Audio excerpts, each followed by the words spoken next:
बिस्मिल्लाहिर्रहमानिर्रहीम। अस्सलाम वालेकुम। हज़रत मुहद्दिस इब्न जोज़ी ने लिखा है, हज़रत हबीब अजमी एक बुज़ुर्ग थे।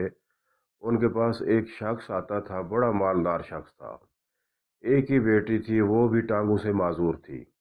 आप अक्सर उसको कहते कि तू तौबा कर, अल्लाह से रजू कर। वो अक्सर आता और उसे कहता कि ठीक हो जाऊंगा, एक ही तो बेटी है, कहाँ दौलत लेके जाऊंगा। हज़रत हबीब अजमी जब भी उसको कहते वो यही कहता कि बहुत जल्द ठीक हो जाऊंगा, तौबा कर लूँगा। एक दिन सवेरे सवेरे तौबा करने आ गया। आपने कहा क्या हुआ? तो वो शख्स कहने लगा, हज़रत जी कल एक 15 साल का नौजवान मुझे तौबा करवा गया। हज़रत हबीब अजमी कहने लगे वो कैसे? तो कहने लगे, हज़रत जी कल मैं मंडी गया था, कुछ सामान ख़रीदना था।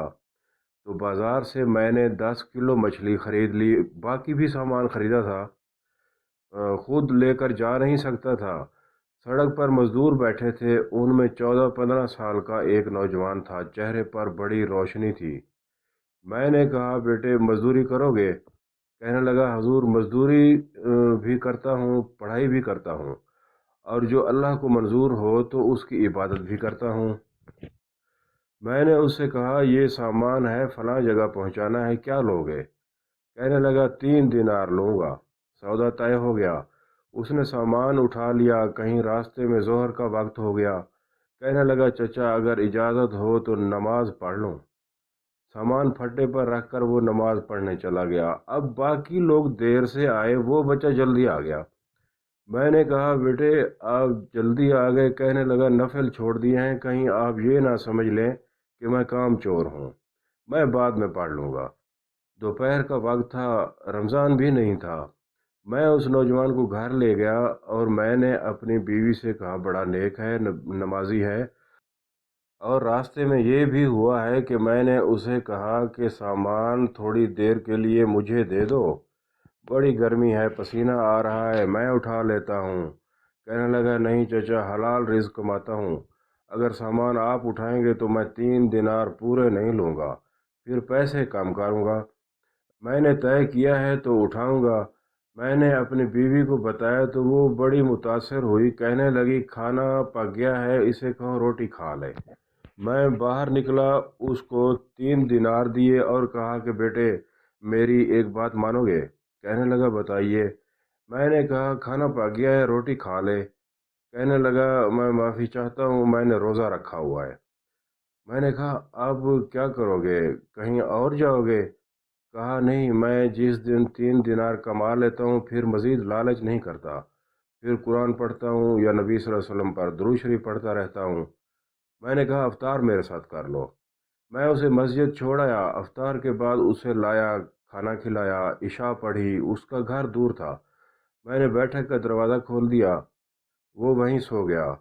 मेरी 20 साल की माजूर बच्ची कभी चल फिर नहीं सकती थी। कोई तबीब, कोई हकीम मैंने नहीं छोड़ा था। एक ही बेटी थी, वो भी माजूर। हम मियाँ बीवी उसके कमरे में गए। कहा, बेटी एक नौजवान है, बड़ा परहेजगार है, नेक है, आज हमारे घर आया हुआ है। बेटी को खाना खिला के हम वापस आ गए। आधी रात का वक्त हुआ तो दरवाजे पर दस्तक हुई। बच्ची अपने कमरे में सो रही थी, हम अपने कमरे में सो रहे थे, वो बैठक में सो रहा था। मैं घबरा के उठा कि इस वक्त दरवाजे पर कौन है। बेटी की आवाज़, अब्बा दरवाज़ा तो खोलना। मैंने दरवाज़ा खोला। कहते हैं, बेटी को 20 साल हो गए थे, कभी चलकर नहीं देखा था, लेकिन अब कभी इधर जा रही है, कभी उधर जा रही है। कहती है, अल्हम्दुलिल्लाह मैं ठीक हो गई हूँ, अल्लाह ने मेरी टांगें ठीक कर दी हैं। हम दोनों रोने लगे, या अल्लाह तू कितना करीम है। बेटी ये सारा कुछ कैसे हुआ? कहने लगी, आपने कहा था ना कि नेक नौजवान आया है, मेरे दिल में ख्याल आया। कहा, अल्लाह अगर वाकई ये नेक है, इसके सदक़े मुझे शिफा ही दे दे। अभी मेरी दुआ भी पूरी नहीं हुई थी कि अल्लाह ने फजल कर दिया, मुझे शिफा दे दी। कहते हैं, हम दौड़ के उसके कमरे में गए, दरवाजे पर हाथ रखा तो वो पहले से खुला हुआ था। एक खत छोड़ गया था, लिखा था, अगर तुम लोगों को मुझसे मोहब्बत हो गई है तो मेरे पीछे ना दौड़ना, उस रब की बारगाह में झुकना जिस रब ने मेरे ऊपर भी फजल किया और तुम्हारे ऊपर भी फजल किया। سبحان اللہ، جوانی کی عبادت اللہ کو بہت پسند ہے۔ اللہ عز و جل اس نوجوان سے محبت فرماتا ہے جو اپنی جوانی کو اللہ عز و جل کی فرما برداری میں گزار دے۔ پوسٹ کو سبسکرائب اور شیئر کریں، اچھی بات کی طرف بلانا بھی صدقہ جاریہ ہے۔